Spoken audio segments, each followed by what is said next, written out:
Құрметті оқырман, Өмірай каналынан басқа да қызықты, әсерлі әңгімелерді тыңдағыңыз келсе, лайк басып, пікір қалдырып, тіркеле кетіңіз. Тайсия апай дәл біздің үйдің қасында көкөніс дүкенінде сатушы. Жасы 40-тарға келіп қалған. Келбеті әйелдерден гөрі ер адамға ұқсастау. Бойы ортадан төмен, бірақ иықты. Денесі тығыз, төртбақ. Үстіндегі жұқа қалатынан әйелдің нышанын байқатып, торсықтай кеудесі көтеріліп тұрады. Қара торы, бірақ көзге түсердей әдемі емес. Жүзі дөңгелек, маңдайы қысқа, қасы қою, кірпігі ұзын, ал көзі үлкен, ерні жұқа. Бірақ жүзінде ме, жоқ адамға қараған жанарында ма бір мейірімділік сезіліп тұрады. Мінезі ашық жарқын, жайдары. Сауда жасап тұрып ақ, қасындағыларымен әзілдесіп, қалжыңдасып тұратынын талай көргенмін. Үстіне ширақ, қолы-қолына жұқпайды. Ол кезде қазіргідей емес. Сауда орталықтары жоқ. Көкөністі жылдың 4 мезгілінде жемейсің. Әсіресе капуста қат. Көктем енді басталғанда оңтүстік жақтан капуста келеді. Қыстай ет пен картоптан шыққан соң, жаңа сағағынан үзілген капустадан борщ жасап ішуге сілекейің шұбыртып, дүкеннің ішіндегі созылған кезекке шаршасаң да тұрасың. Әр алушыға капустаны таразыға салып өлшеу өнбейтін дүние. Оны есеп-шотпен есептеп тұруда қазіргіге қарағанда іш пыстырарлық қиямет. Тайсия апайдың маңдайынан тері маржандай төгіліп тұрады. Кейде бір ұртына қасындағы қара нанды салып жіберіп, бір стакан суды сіміріп алатыны бар. Қарақтарым, бұл біздің тамағымыз. Таңертеңнен бері тік тұрғандағы, мына капустаны сатып бітпей бізге дамыл жоқ. Қане айта беріңдер, қанша келі керек, деп кезегі келген адамға мейіріммен қарап. Осы Тайсия апаймен ауруханада бір бөлмеде жаттым. Міне, мына керует сенікі, деді мені әкелген медбике, жататын орнымды көрсетіп. Бір команда болдыңыздар. Бұл бөлме толды. Бұл сөзді кімге айтқаны белгісіз, сөйтті де шығып кетті. Іргеде теріс қарап жатқан әйел бірден маған қарап басын көтерді. Көкөніс дүкенінің сатушысы Тайсия апай екен. Мен амандастым. Ол кісі мені танымады. Сондықтан сәлемімді алған жоқ. Менің ұсқыныма ұзақ қарады да. Мен сені қайдан көрдім деп тұрма деп мен. Апай, сіз кооператорда көкөніс дүкенінде сатушысыз ғой. Мен сол жерде тұрам. Сізден ылғи көкөніс алып жүремін ғой. Дедім өзімше. Енді таныдыңыз ба дегендей. Тайсия апай елп еткен жоқ. Қайта қабағын шытыңқырап. Қарағым, қайсыңды тани берем мен? Деді қайтадан ірге жаққа басын бұрып. Сөйтті де теріс қараған күйі маған дауыстап. Немене жап-жас болып аурусыңдар? Тастан тасқа секіретін кездерің емес пе? Сенікі де давление ме? Деді. Жоқ, менікі басқа. Өтің жарылып кете ме? Енді айтпайсың ба қандай ауру? Шамалы жүрегім ауырып. Жүрегіңе не болып қалды? Мына кісі қызық екен, келмей жатып мені сотша тергеп, деп ойладым да артынша әзілдеген болып. Еркелік қой әншейін, дедім. Тайсия апай маған қайтадан бұрылды. Мен күлдім. Ол кісі де езу тартты. Мен сол күні Тайсия апайдың қатты ауру екенін көрдім. Қайта-қайта емші дәрігерлер, бөлім меңгерушісі келді. Қан қысымын әлсін-әлсін өлшеді. Күре тамырдан ине шаншты. 2 сағаттан астам система қойды. Маңдайына мұздай шүберек басқызып, оны әлсін-әлсін медбикелер ауыстырып тұрды. Дәрігер де, медбикелер де, қозғалмаңыз, сөйлемеңіз, бір жақ қабырғадан екінші жағыңызға аударылмаңыз, деп бақылауда ұстады. Бөлмеде менімен 5 әйел. Басқалары түрегеліп жүр. Кешкі асқа бардық. Белгіленген ем-домды алдық. Қасымдағы Тайсия апай бағанағыдан соң қозғалмады. Сөйлемеді, тамақташпеді, ұйықтадық. Таңертең ертемен сан түрлі сараптамаға қан алу басталды. Мен сонда болып орныма қайта келсем, Тайсия апай керуетінен басын көтеріп отыр екен. Мені көрді де, күйеуің бар ма деді. Мен ойладым. Мына кісі тергеуді қайта қолға алайын деді ме деп. Бар, 2 ер балам бар, дедім. Ақыры бұларды да сұрайтын шығар деп толығымен. Қай жерде істейді? Мен оған жауап бердім. Өзің қай жерде істейсің? Оны да айттым. Тайсия апай, таң алдында оянып, сенің керуетіңе көз салсам ешкім жоқ. Мынау қайда кетіп қалған деп ойладым. Сөйтіп дәретханаға шығуға орнымнан тұрып, ол кісіге орнынан тұруға болмайды. Қарасам, пысылдап ұйықтап жатырсың. Тіпті керуетте жатқанда қоян құрылды тұрбың жоқ. Күйеуің сені қалай әйел етіп жүр? Байдың қасында әйел деген балбырап жатпаған соң, әйел ме? Сүйегіңе жабысып, Құдай-ау, қай жеріңе қызыққан? Еркек дегендеріңде ай, қалай сені тастап кетпей жүр күйеуің? Мына шынашақта денеңмен, деді. Кей кісілер жақтырмаған адамдарына тиісіп сөйлейді. Мына апайға ұнамай қалдым. Мүмкін әлденеге сынағалы тұр, деп ойладым да. Апай, Негізі мен сияқты жаман әйелдерге Құдай бақ береді. Бағым сол, күйеуім менен кете алмастай етіп, Құдай маған 2 ер бала берді. Тастап-ақ кеткісі келеді, сезіп те жүрмін. Бірақ балаларын қимайды, немесе партияның жалғыз әйелге байлап қойған талабынан қорқады. Осы екеуі жолын бөгеп-ақ тұрса керек. Сіз дұрыс айтып тұрсыз. Осы тұрқым кім қызыққандай, ең болмаса аяғымда балтырымда түзу емес, дедім мен. Ауырып отырған апатайым рахаттана қарқылдап күлді. Сен әзілді түсінеді екесің, айналайын, деді содан соң кең пейілденіп. Мінезің жақсы екен, сендей адамды ешкім тастамайды. Кешелі бері көңілімнен шықтың. Енді осы палатаға мені прописка жасауға рұқсат бересіз бе? Дедім, одан әрі мен де күліп. Рұқсат, бірақ мен сияқты бір жармай жатпай-ақ қой. Бір жетіге ғана. Содан кейін шагом марш. Палатадағы басқа әйелдер де күлді. Мен келген соң, екінші күні Тайси апай жақсарып, оған жүруге рұқсат етті. Оны Тайси апай қасыма келгендегі сенің жақсы шарапатың деп жақсы ырымға қабылдады. Үшінші күні шыққан әйелдің орнына тағы бір жаңа әйел түсті. Алыстағы ауданның бір совхозынан екен. Түрі де ажарлы, бойы да сымбатты, жасы Тайси апаймен шамалас. Ауылдық жерде не бір көрікті әйелдер болады-ау деп мен де қызықтым оған. Сұлу әйелдің қабағы ашылмай, ешкіммен тілдеспей, өзімен өзі отыр. Тайси апайдың енді көзі сол жаққа ауды. Мен бұл әйелге саған тиіскенде тиісейін. Қандай адам екенін білейік, деді Тайси апай менің құлағыма сыбырлап. Сөйтті де тышқан аңдыған мысықтай ана әйелдің қимыл қозғалысын қалт жібермей қарады да отырды. Бір уақытта жаңадан келген әйел ұнжырғасы түсіп, керуетіндегі жастығын қағып қомпайтып, үйден алып келген әдемі сүлгісін керуетінің басына іле берген кезінде Тайси апай: «Күйеуің бар ма?» деді ана әйелге. «Бар. Не істейді? Веттехник, сиыр фермада. Жаңа өзі әкеліп тастады. Үйде балалар жас. Енді әбір жейтін болды жалғыз өзі. Тамақты қалай істеп ішеді? Уайымың сол ма? Өзің ауырып келіп, әлде күйеуіңді аяп отырсың ба?» «Аямағанда қызықсыз. Жұмысы бар, үйдегі балалар бар. Ойпой. Сен керек едің оған. Сені қуана-қуана осында әкеп тастаған ғой. Қазір ысқырып, өлеңін айтып жолда кетіп бара жатыр. Ертең сенсіз де оған қарайтындар жетеді. Алақанға салып, сенен артық күтеді ана сауыншылар. Күйеуің де мәз, олар да мәз». Жаңадан келген әйел сөз айталмай булығып кетті. Сіз қызық екенсіз, менің күйеуімді білмей тұрып, ол ондай адам емес, деп жылап бір берсін. Тайси апай одан сайын өршелене: «Дәл сондай адам. Осыдан бар ғой, ауруханадан шығатын мезгіліңді айтпай, білдірместен барып көрші қалай болып жүргенін. Содан соң білесің. Сіз немене менің күйеуімді білетіндей?»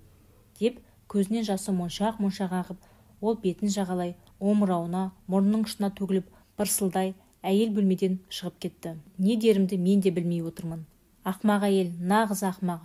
Дүниеде бар ғой, күйеуім таза, менен басқаға көзін ешкімге салмайды деп мынадай боп көз жасын төгетін әйелдерге жыным келеді. Ақмақ қатын. Өзінің көркіне сеніп отыр ғой. Пішту, әдірем қал. Еркектерге бәрібір.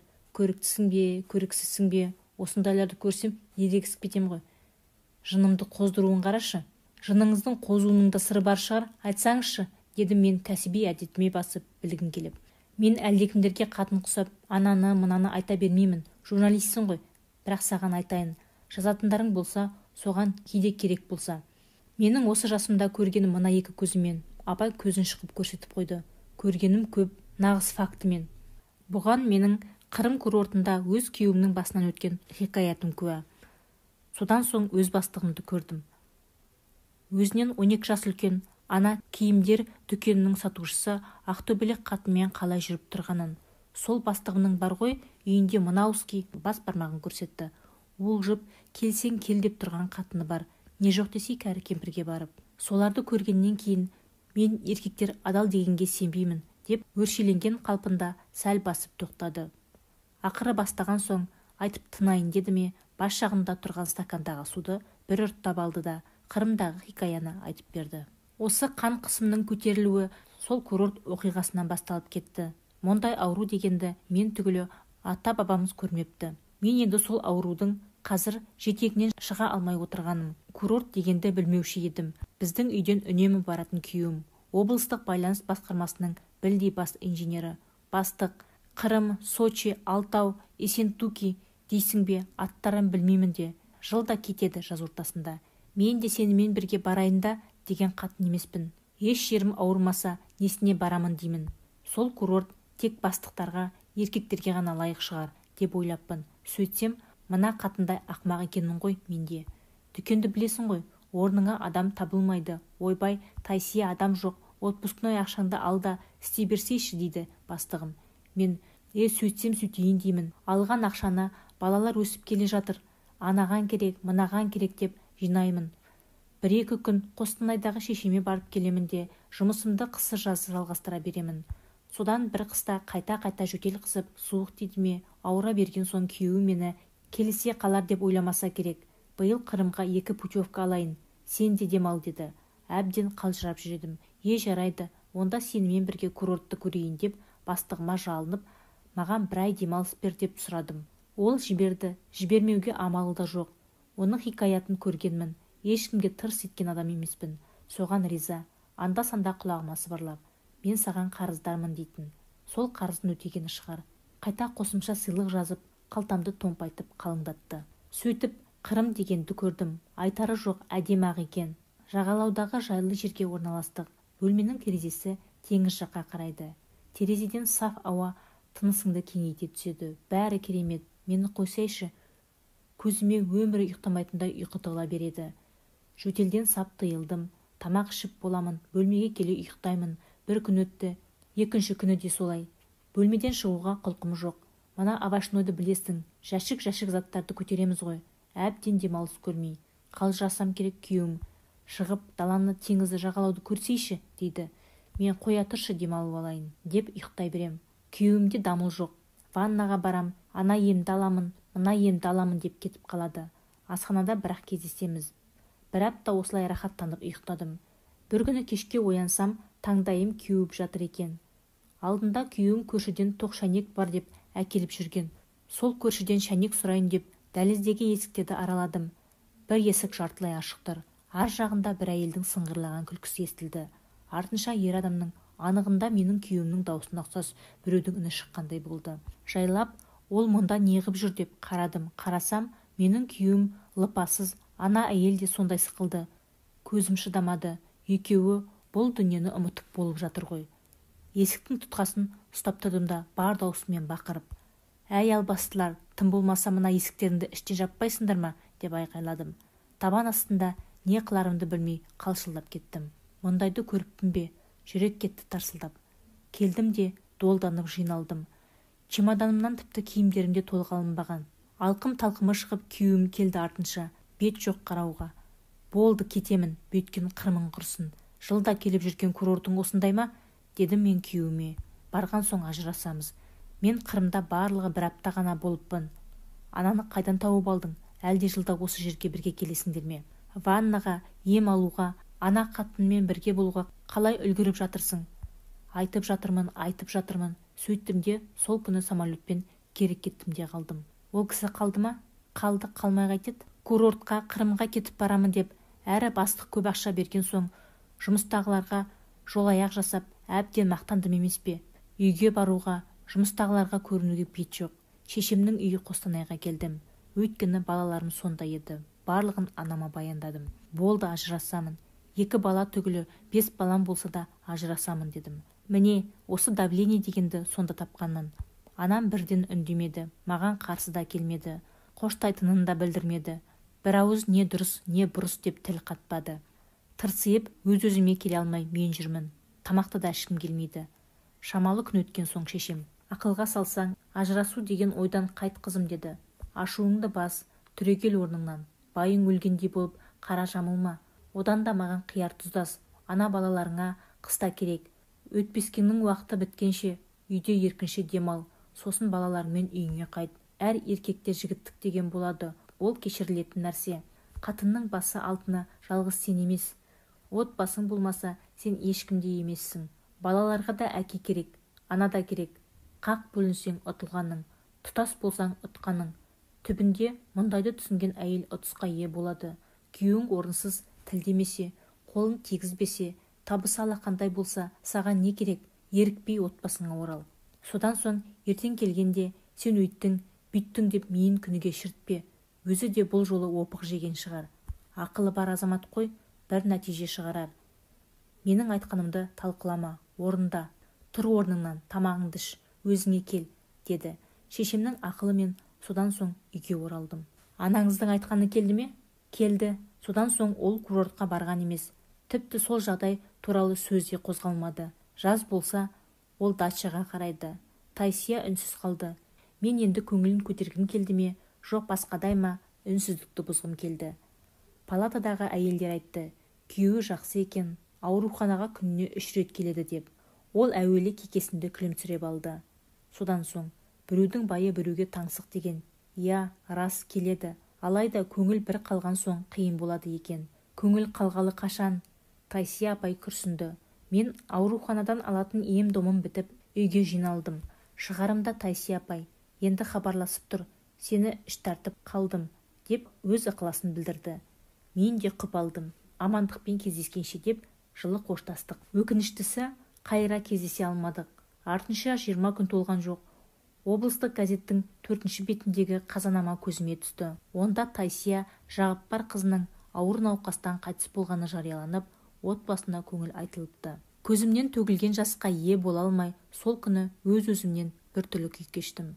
Жасы 43-ке де толмапты. Ауруханадан үйіне шыққаннан кейін қайтадан қан қысымы көтеріліп кетіп, қайтыс болыпты. Балаларының да отау тігіп, тұрмысқа шыққанын көре алмай кетті. Кешке жолдасым жұмыстан келгенде, себепсіз алара қарап, оның да кінәсі бардай жақтырмадым. Қырым хикаясындай неше түрлі хикаяттар әйел басында қазірде жетерлік. Бірақ Тайсияның анасындай біреу ақыл бере алар ма екен? Берсе де, Тайсия сықылды, ол ақылды тыңдай алар ма екен десейші. Оның сыртында өмірімізге белсенділікпен араласып жатқан гендерлік саясат та әйелдердің қолтығынан су бүркіп қояды. Ал ерімен ажырасқан әйелдер саны ұлтымызда өршіп, әке тәрбиесін көрмей өсіп келе жатқан қыздеке балалар қаншама.